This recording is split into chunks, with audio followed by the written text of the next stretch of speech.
Allora Valentina, oggi siete riusciti a riscattare la sconfitta per 3-0 con la Nardi e l'avete conquistata con il medesimo risultato contro la Trentino Energia Argentario. Le tue considerazioni quali sono?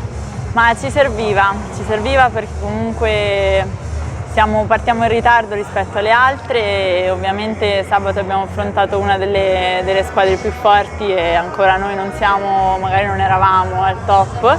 E quindi oggi ci serviva proprio un bel risultato e questo è stato perfetto.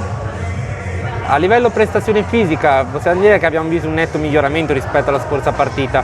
Può darsi che forse già con la prossima potreste già avere un ulteriore rodaggio? Beh, sicuramente come ti dicevo siamo partiti in ritardo rispetto agli altri con le partite, ma anche proprio in allenamento come gioco per numero di persone, quindi ogni partita che viene si spera di migliorare sempre di più, quindi speriamo di sì. Oggi la parte comunicazione sei stata premiata come MVP di partita, quali sono le tue emozioni da questo punto di vista? Beh, grazie, no, sono contenta prima di tutto appunto del risultato che ci serviva, stiamo migliorando tanto tutte, proprio come gruppo ci serve.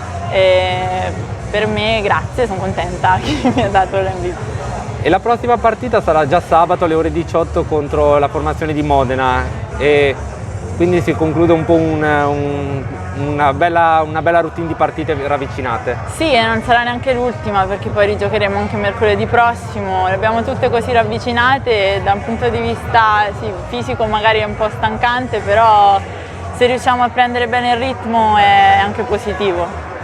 Perfetto Valentina, grazie, in bocca al lupo. Grazie.